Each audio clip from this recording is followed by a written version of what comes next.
Good morning. Open your Bibles with me to Deuteronomy chapter 1, please.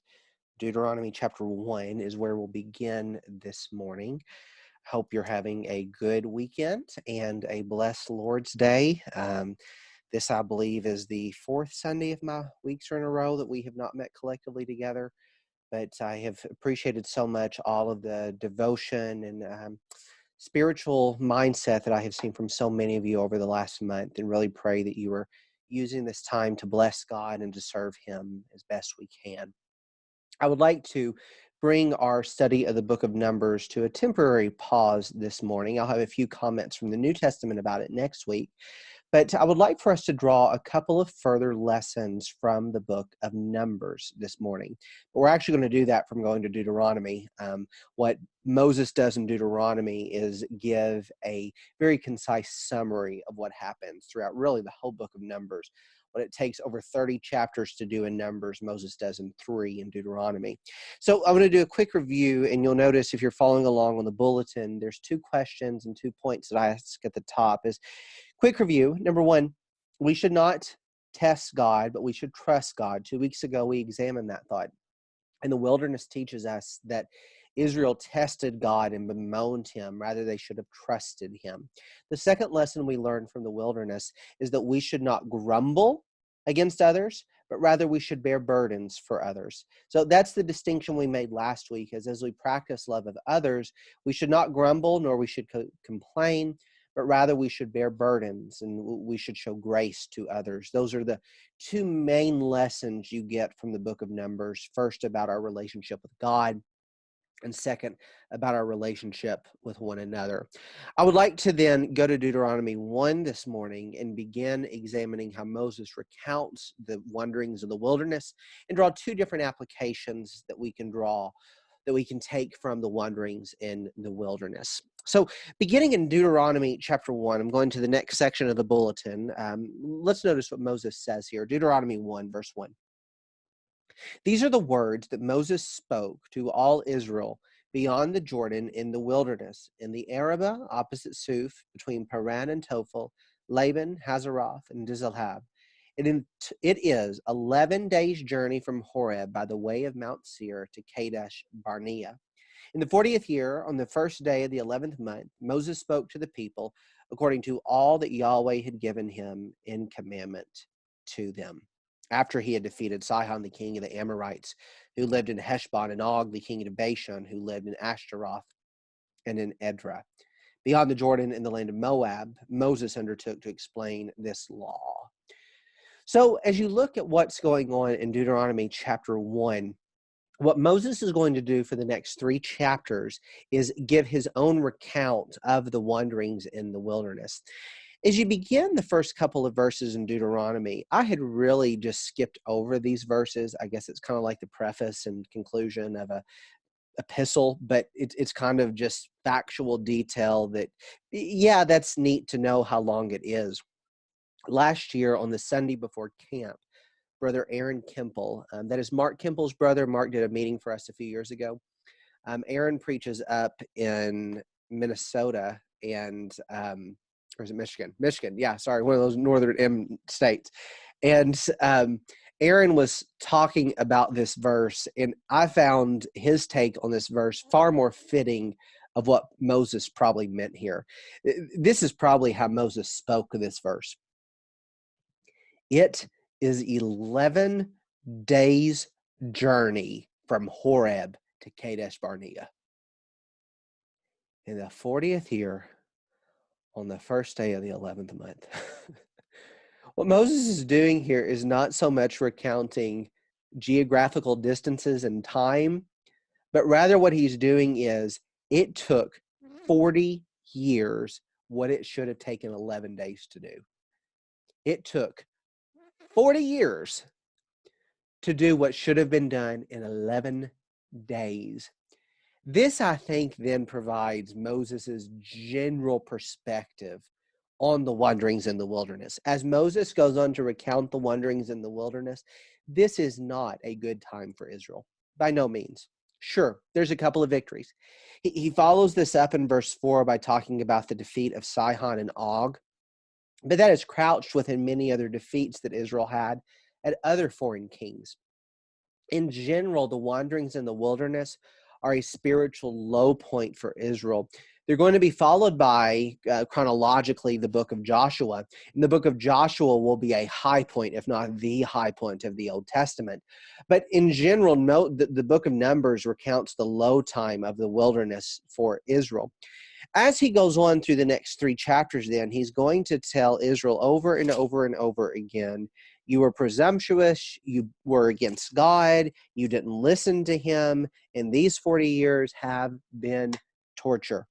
Notice what he says at the very end of all this. He says in Deuteronomy 3, verse 21, and I commanded Joshua at the time, saying, your eyes have seen all that Yahweh your God did to these 2 kings. So will Yahweh do to all the kingdoms into which you are crossing. You shall not fear them, for it is Yahweh your God who fights for you. This has been the problem of Israel. Israel has feared the nations among them. You'll remember whenever they sent the 12 tribes, the problem was 10 came back and said, we can't do it. 2 came back and said, we did. Israel feared the nations. That's really the story of the rest of the book of Numbers, is Israel finds enemy after enemy and nation after nation. They compare themselves. They become afraid. And what should have been easy victories by God's hand become miserable defeats simply because the people did not trust the Lord. They didn't have lives of faith. That was the problem. You remember back to our discussion of Romans 9 in the Blitz format, the reason Israel did not obtain the righteousness of God is they did not pursue Torah by faith. And that's the book of Numbers. Israel does not exhibit any form of faith throughout the wanderings of the wilderness. So really, as we, with more of a messianic perspective, look back on the book of Numbers, as Paul does in 1 Corinthians 10, as the Hebrew author does in Hebrews chapter 3, I think we need to remember this is not a time that we are to exemplify in faith. This is not the, many of you know my rants against the halls of faith and the heroes of faith that are not heroes of faith. Yes, the Old Testament has heroes of faith, but they are often not the people we think they are. But as you go through the book of Numbers, this is not to be in our gallery of the heroes of faith. Yeah, there's a couple of stories in here where Israel does okay. But in general, what should have taken 11 days took 40 years because Israel did not trust God. That's the wanderings in the wilderness in one sentence. What took 40 years should have taken 11 days because Israel did not trust God. Well, let me then offer 2 additional lessons from the wanderings in the wilderness that I think apply to our lives as we walk by faith today.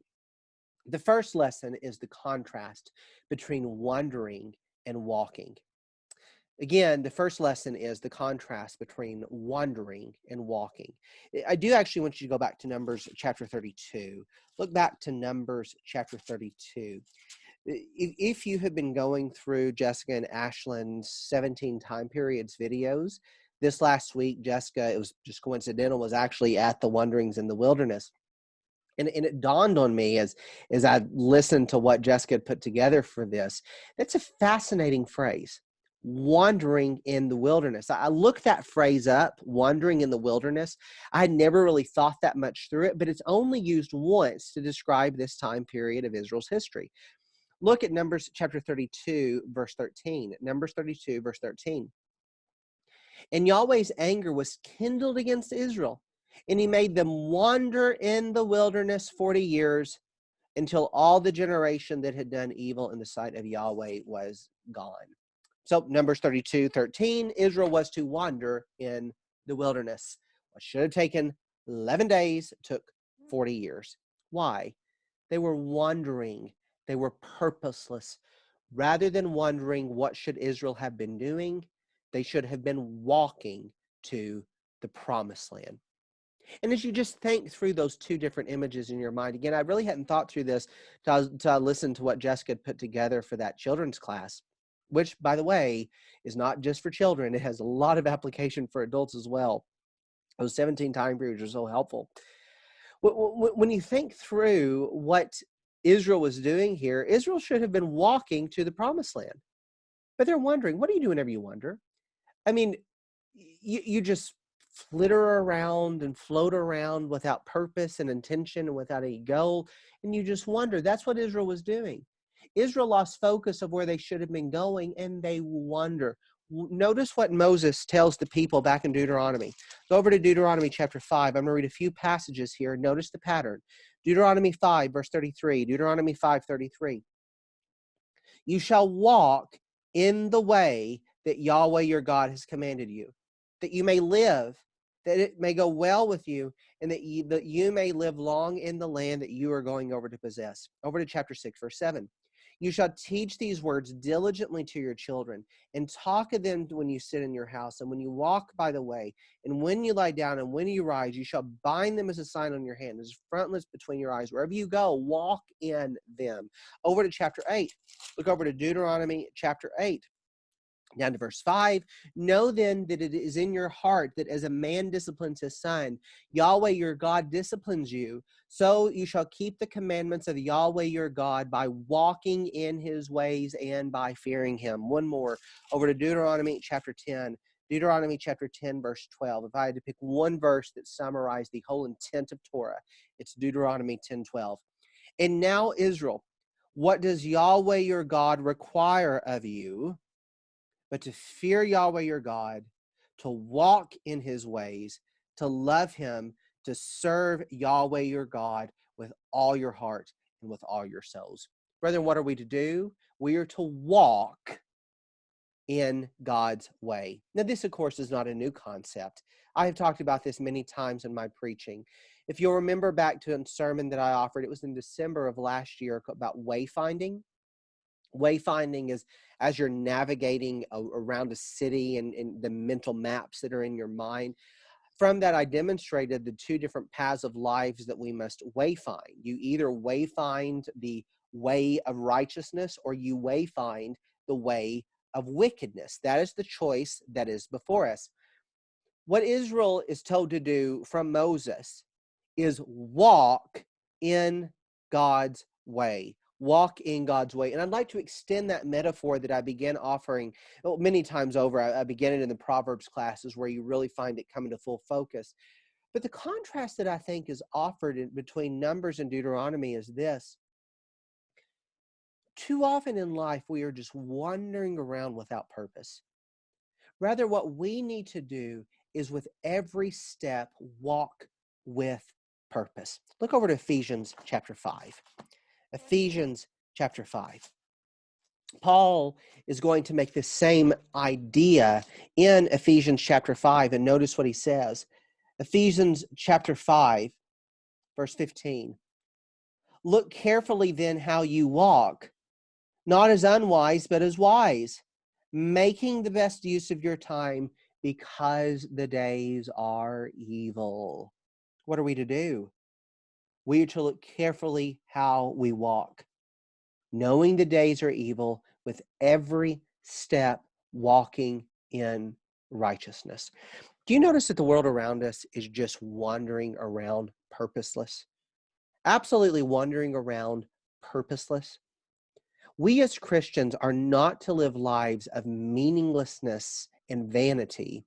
Rather, we are to live lives of richness and fullness and purpose, knowing that we are walking in God's way. Quite practically, what does that mean? It means that when we wake up in the morning, we know what our day is going to consist of. We know where we're going. We know where we're headed. We know what's before us. Righteousness, goodness, mercy, love. Eric and Matt both talked about these recently in their midweek exhortations. I'm not going to rehash that. But brethren, those are the type activities that we need to walk in. Rather than just wandering around through the day, has it ever turned to 3 p.m., 4 p.m., or a bit later, and you feel like you've accomplished absolutely nothing? You're wandering. It should take 5 minutes when you wake up to accomplish something. You can even pray in that time. You can contact somebody else. You can do good for God in that time. Especially in this time, I've noticed that as we are in isolation and quarantine from one another, There's many individuals that I have seen making the best use of their time. I'm just going to talk about Lisa for a second. Forgive me, Lisa. But Lisa at this time is having to work from home. She has 2 kids at home as she works. And on top of that, she reached out to Jessica and me and offered to make baby class videos that we could use. I didn't ask her. Jessica didn't put the idea in her head. She volunteered to do that and make the best use of her time. We as a family have been using those daily to teach Adam and Camden and even Brooklyn, because we're trying to, as a family, use this time for personal devotion to God. And she made the best use of this time by offering to do it, and it's helped us out immensely. And if you've not watched her and Piper's videos and have seen how they take some of the best stories of the Old Testament and teach them in song and in narrative, they do a great job with those. That is walking with purpose. It's walking with purpose. But now I really want to ask you, over the last, I guess, 4 weeks of quarantine now, what good have you done for others? What good have you done for God? Have you spent the last 4 weeks wondering, or have you spent it walking?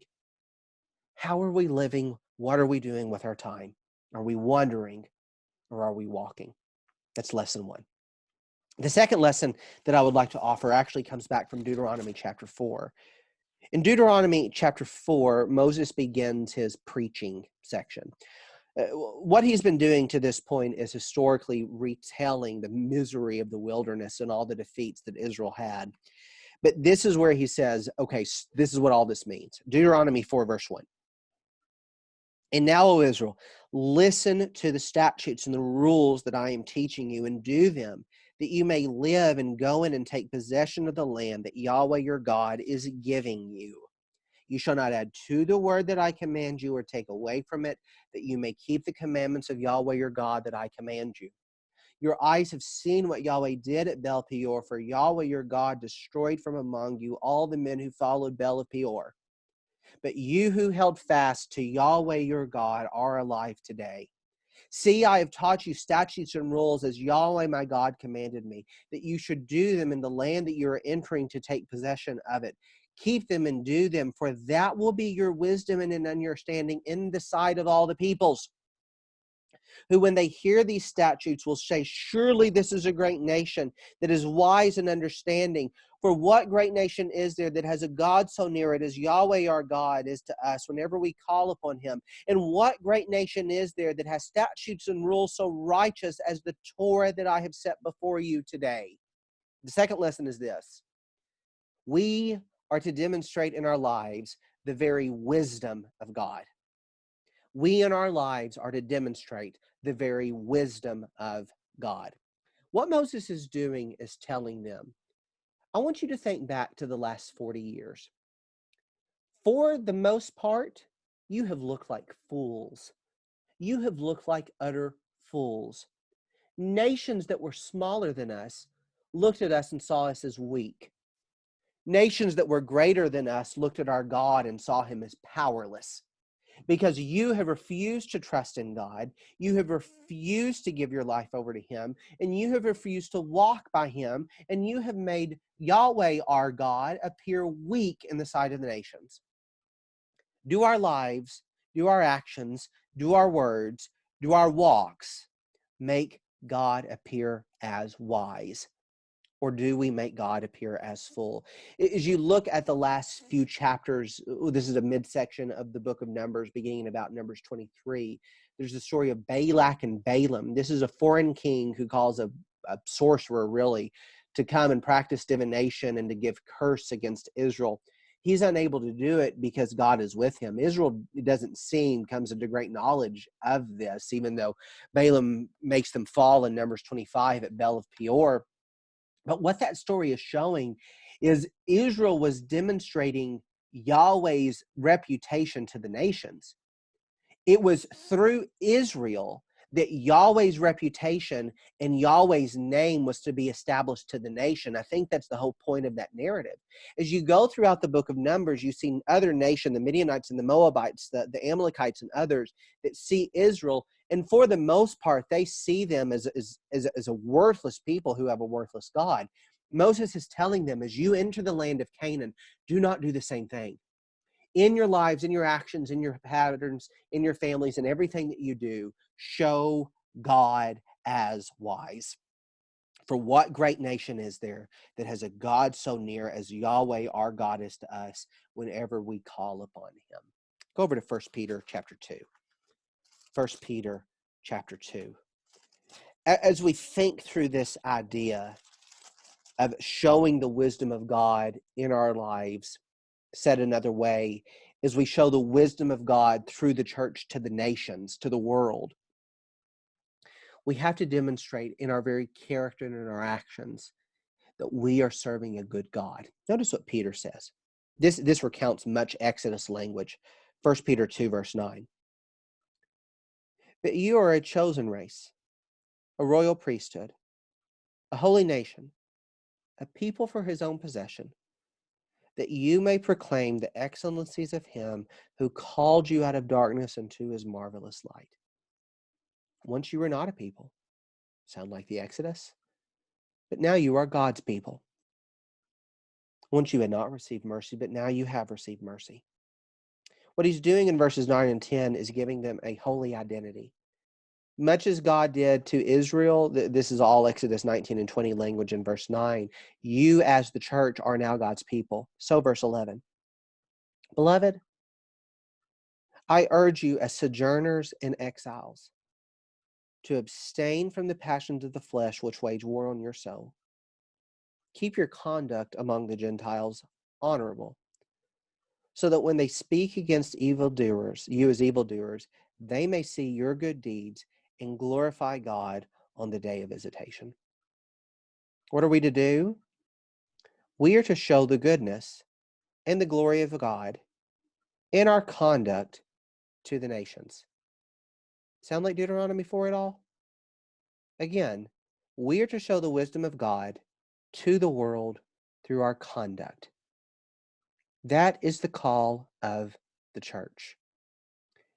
You know, it is, I think, especially at the time that we're living in, what are we showing about our God?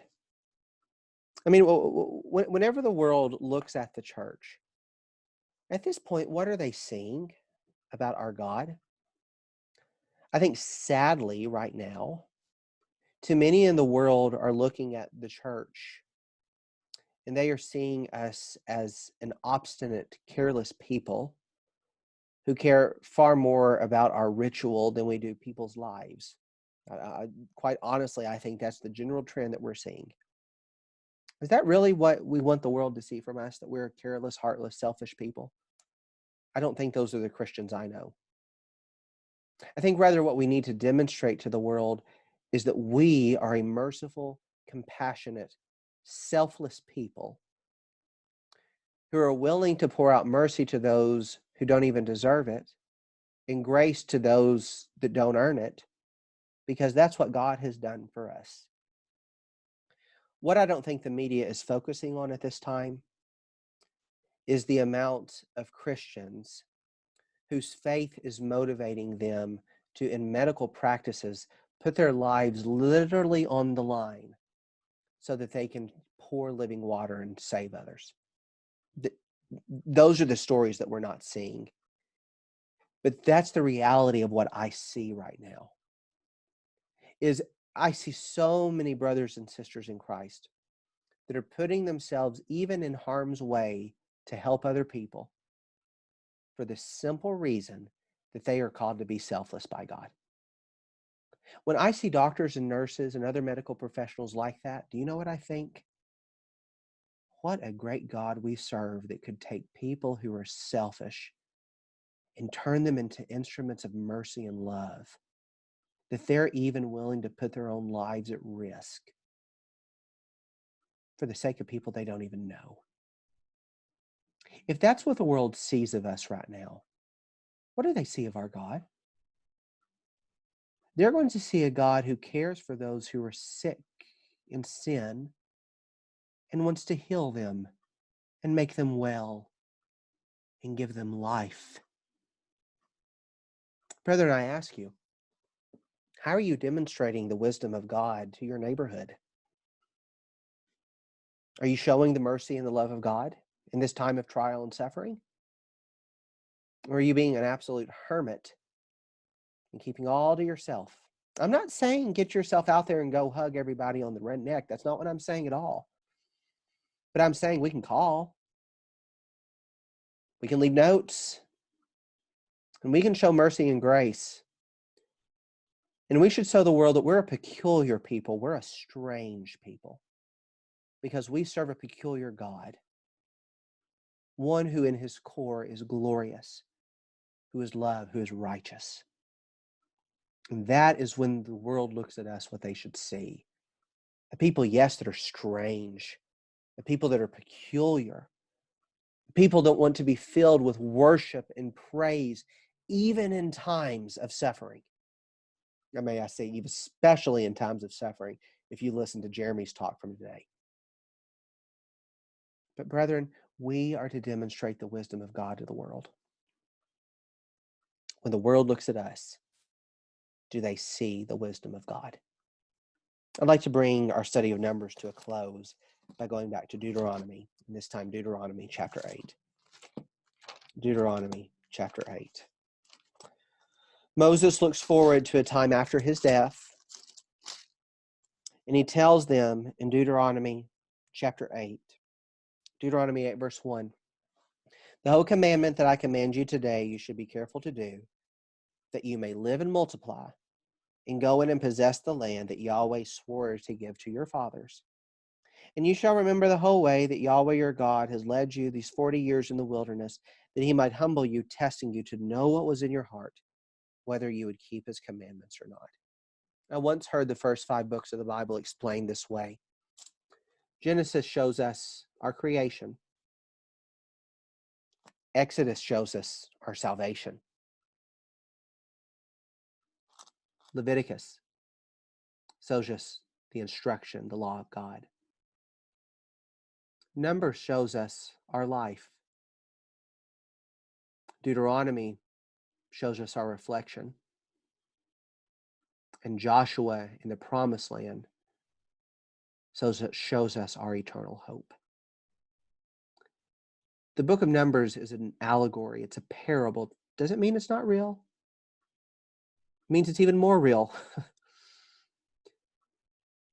But the book of Numbers is a parable of life. Because it's what it's showing to us is the path of God's people who have received his instruction and who go about living life. Are we going to follow in the path of Israel that tested God, that grumbled, that showed God as foolish, that lived lives of selfishness, that wandered in the wilderness? Or are we going to learn from their mistakes, like 1 Corinthians 10 tells us, and put trust in God, to walk in him, to bear one another's burdens, and to show the glory and the mercy and the grace of God even in our own lives, knowing that true Sabbath rest is beyond? What will we learn from Israel's wandering in the wilderness? Well, thank you so much for listening along this morning. And I offer another invitation. You know, I have joked over the last few weeks, but there is a hint of truth in it, that I have received more conversations and follow-up from these online lessons than I do our in-person assemblies. There's actually a lot of truth in that. Let me say, I have appreciated so much everyone that has followed up with me via phone call, text, or Zoom, or whatever it is, about additional thoughts and just encouragement about these. Because as always, my sermons are never to be the final word, but they're to continue our gathering around the scriptures, that we can continually stir up one another to love and good works. And that is what I hope our study of the book of Numbers has done, is really remind us not only the negative lessons from Israel, but also to stir us up to do good things. Hebrews 3 tells us Israel did not stir up one another daily, so they fell away. Today is the day of salvation. What will we do with it? Thank you for listening along.